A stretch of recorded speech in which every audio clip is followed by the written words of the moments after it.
बौद्ध जिला कंटामाल ब्लॉक मनमुंडा अंचल ने घरोई कलहर करुण परिणति। बहु के भुजाली रे हानि करी हत्या करला दियर। हत्या करला परे मनमुंडा थाना ने दियर रो आत्मसमर्पण। मनमुंडा इलेक्ट्री ऑफिस पाखे ए अघटन। मृतक भाउज सौभागिनी साहू, हत्याकारी दियर बल्लभ साहू। पारिवारिक कलहनु हत्या संदेह। मनमुंडा पुलिस रो तदंत जारी रही। मिलिथिबार सूचना हिसाबे बौद्ध जिला मनमुंडा थाना अंतर्गत मनमुंडा शहर विद्युत कार्यालय पाखे थिबार ध्रुवचरण साहूंकर पत्नी सौभागिनी साहू 52 बरस को घरे एकला थिबार देखिकरी दियर बल्लभ साहू अति निर्मम भावे गुटे खंडा साहाଯ୍ୟ थी हत्या करिथिबार जना पड़िछे।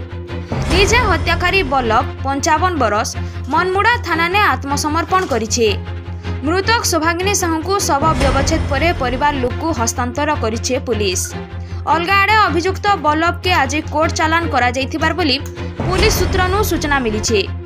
बौद्ध जिला प्रतिनिधि कृपा सिंधु सुनांग रिपोर्ट दहना टीवी।